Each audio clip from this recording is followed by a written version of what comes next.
그다음에 학생들이 이제 교실로 이동을 하는 거거든요. 그렇죠. 이 수업은 어떻게 진행을 하고 있습니까? 예, 실제로 영어교과에서 수준별 프로그램이라고 운영을 할 때 뭐 두 영어교사를 놓고 아이들이 한 반, 두 반 이렇게 번갈아 가기도 하고요. 또는 교실을 바꾸기도 하지만 저희가 생각하고 있는 수업은 이동식이 아니라 우선은 기국학급 운영 같은 경우에는 교육과정의 특별성이 인정이 됩니다. 그래서 정규 교육과정 시간 내에 원어민 영어 수업을 화상으로 같이 돌리고 있고요. 그리고 아까 말씀드렸던 심화 보충형 단계, 그리고 또 다른 단계에서는 방과 후에 이루어지고 있습니다. 그래서 아이들이 이동하지 않고요. 그곳에 이미 컴퓨터가 구축된 컴퓨터실 또는 도서실, 그리고 영어 교과 특성화 교실에서 아이들이 함께 수업하고 있습니다. 네. 이런 수준별이나 맞춤형으로 특별하게 이렇게 프로그램을 구성하게 된 것은 안양의 특별한 특징 때문이라고 들었는데 그게 어떤 특징인가요? 네, 딱 안양이라고 말씀드리긴 뭐하지만 네. 그 지역적인 특성과 그리고 저희 본교의 특수성이 있었습니다. 그리고 사실 영어 교과는 어찌 보면 아이들의 그 수준 차가 너무나도 극명하게 나는 그렇죠. 교과이기도 합니다. 그래서 6학년을 지도할 때 보면 파닉스조차 모르는 아이부터 이미 뭐 더 이상 손볼 데가 없는 아이까지 함께 지도를 하는데 어려움이 사실상 있습니다. 또한 본교 같은 경우에는 저소득층 아동도 꽤 다수 재학을 하고 있고요. 또 다문화 거점 학교였을 만큼 다문화에 해당하는 아이들이 많이 있고요. 또 왔던 여기 나온 친구처럼 귀국한 아동까지 너무나 다양한 아이들 영어 수준이 있기 때문에 본교는 이런 수준별 영어 수업이 꼭 필수적이었습니다. 네. 좋네요. 그런 식으로 이제 수준별로 이제 나누셨다고 말씀하시는데 제가 알고 있기로는 이제 1단계, 2단계, 3단계가 있지 않습니까? 예. 그럼 가장 기본적인 단계라고 해서 있는 1단계 수업은 어떻게 진행이 되고 있고 대상은 누구일까요? 예, 1단계 같은 경우는 앞서 말씀드린 것처럼 전교생을 위한 영어 교육입니다. 그러다 보니까 본교는 그래도 운이 좋게도 교육과학기술부와 경기도 교육청에서 시범으로 운영하는 사이버 기플 중심 운영 교육이기도 합니다. 그래서 전교생을 위한 온라인 영어 교육 프로그램을 지원받고 있습니다.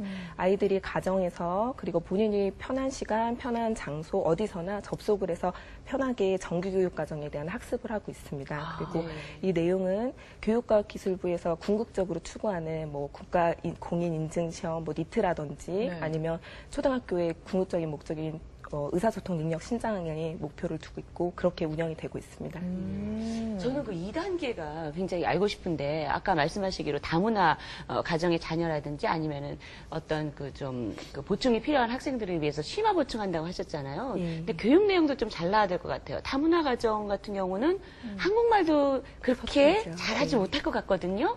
네, 맞습니다. 다문화 가정 아이들 중에서 영미권에서 오거나 영미권 부모님을 가지고 있는 친구들은 대상자가 아니고요. 뭐 중국이라든지 일본이라든지 비영미권 아이들을 위한 다문화 수업이 운영이 되고 있습니다. 그래서 이 아이들 같은 경우는 앞서 말씀해 주신 것처럼 한국어만도 어려운데 사실 학습 격차가 꽤 많이 납니다. 한국 아이들하고. 그러다 보니까 중도 입국 자녀 같은 경우는 어디서 공부를 할 수 있는 그런 시간조차 기회조차 갖지 못한 채 한국의 영어 정규 교육 과정에 그냥 내몰리게 되는데요. 그러다 보니까 아이들이 이중고에 시달리고 있어서 이 아이들에게는 최소한 자신감을 고취하고 흥미도를 유발할 수 있는 간단하고 쉬운 회화 중심과 그리고 정말 재미난 내용으로 아이들한테 학습을 하고 있습니다. 그리고 영어 교과 부진 아동 같은 경우에는 말씀드린 것처럼 파닉스도 모르는 아이들도 있기 때문에 그런 기본적인 단계부터 밟고 있고요.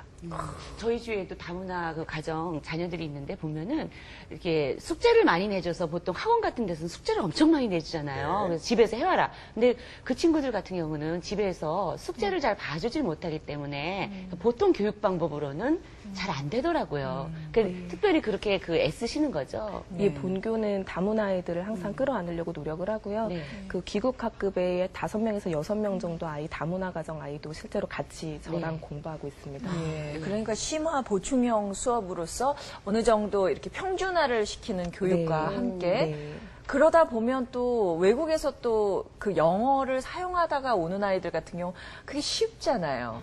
그런 학생들은 또 어떻게 교육을 시키나요? 예, 그래서 최소한 아이들한테 학습 결손을 막아주고자 했던 게 다문화 가정 아이들의 보충형이었고요. 이제 말씀하신 거는 3단계가 될 것 같습니다. 그래서 귀국한 아이들, 특히 영미권에서 공부를 하다 온 아이들은 사실 아이들이 엄청난 저희의 인적 자원이라는 생각이 듭니다. 그리고 저희 미래적으로 봤을 때는 상당히 중요한 외교관이기도 하고요. 그래서 이 아이들이 영어 능력을 잊지 않고 국제성을 신장하는 그런 쪽에 목표를 두고 있고요. 네. 좀 전문적인 이멀전 형식의 수업으로 운영을 하고 있습니다. 그래요, 맞아요. 자기가 이렇게 와보니까 굉장히 잘하는데 그렇죠. 쉬운 것만 하면 흥미가 떨어져서 오히려 그런 재미가 학생들은 없잖아요. 영어에 대해서 흥미를 잃을 수 있으니까 그런 수업을 하고 있다. 참 말씀을 들어보니까 저런 수업 좀 들어봤으면 좋겠다라는 생각이 드는데 박준영 교수님 지금 맞춤형으로 온라인 화상 교육을 하고 있어요. 이렇게 맞춤형으로 발전시킨 수업 형태가 좋겠죠, 당연히? 네, 지금 네. 말씀 들어보니까 아마 지금 이 공교육 기관 아닙니까? 그러니까 그 지금 말씀 들어보니까 호원 초등학교가 그 지리적인 특성을 인해서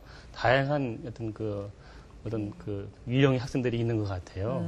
그래서 이제 이것을 이 학생들을 지금 어떻게 보면 공교육에서는 그냥 같이 그냥 함께 그냥 네. 평준화식으로 하게 되는데 학생 특성에 맞게 네. 단계별로 이렇게 좀 나눠서 일종의 커스터마이즈 된 거죠. 학생들에게 맞게. 사실 쉽지 않거든요. 근데 그것을 모범적으로 운영한다는 점에 있어서 상당히 좀 긍정적으로 보고요. 지금 하신 지가 지금 얼마큼 됐습니까, 사실? 저희가 사실 이게 적극적으로 화상이 도입된 거는 원어민 교사의 그런 예산적인 문제 때문에 저희가 작년 2학기에 원어민 교사가 이제 배치가 되지 않았습니다. 미배치가 됐고요. 그래서 이제 그 전에 같은 경우는 사이버 기술 전교생 모형은 1학기부터 시행을 했고요. 2학기에는 좀 더 적극적으로 화상 영어 프로그램을 도입을 하게 되었습니다. 네. 그거를 아마 좀 듣고 우리나라에서는 좀 선도적으로 이걸 하시는 것 같은데 좀 결과에 상당히 좀 제가 좀 관심이 있고 이것이 잘 어떤 롤 모델이 돼서 진짜 많은 그 지역에 확산됐으면 좋겠다는 그런 생각을 해봅니다. 저희가 이제 사교육과 공교육을 비교해 봤을 때 사교육에서 그나마 우리가 좀 더 장점이 있다라고 이제 주장하는 것이 바로 이제 수준별 학습이거든요. 네. 그거는 우리 공교육도 좀 우리가 배워야 할 점이 아닌가 생각을 하는데. 자, 우리 또 이 자리에 직접 수업을 받고 있는 우리 배하성 학생과 이수빈 학생이 나와 있는데 어떤 수업을 각자 듣고 있을까? 우리 배하성 학생부터. 저는 기국반에서 영어 수업을 받고 그리고 화상 영어 수업을 듣고 있습니다. 네. 그 옆에 있는 우리 이수빈 학생. 저는 영어 국가 특성화반에서요. 화요일 날에는 티처 프레트랑 헤이즈 선생님께 화상 영어 수업을 듣고 있고요. 목요일 날에는 애나 선생님과 원어민 영어 수업을 듣고 또한 금요일 날에는 김선 선생님과 BCCC 유네스코 교육을 듣고 있습니다. 참 많이 듣고 있네요. 네, 그럼 지금 배하성 학생 같은 경우는 귀국자반이라고 그랬으니까 외국에서 있었나 봐요. 얼마나 있었어요? 어느 나라에서? 미국에서 4년 있다 왔어요. 그러면은 적응하기가 쉽지 않았겠네요. 네. 영어 잘하시겠네요. 영어 잘하시네요. 어때요? 제일 처음에 딱 그 영어 수업에 들어가니까 너무 쉽던가요, 본인한테? 네, 어떤 부분은 좀 너무 쉬웠었어요. 그랬구나. 그러면은 지금 화상 그 수준별 수업을 하는데 이 화상 영어가 도움이 정말 많이 되던가요? 어떤가요? 네, 도움이 많이 돼요. 그리고 왜냐면 미국인이랑 실제로 수업을 하니까 미국 선생님이랑 수업을 하는 것과 다르지 않아가지고 큰 도움이 됐었던 것 같아요. 예. 그럼 지금 수준별 이 화상 수업을 할 때는 너무 쉽다. 내가 아는 거 뭐 다 자꾸만 가르친다. 이런 느낌은 안 들었나요?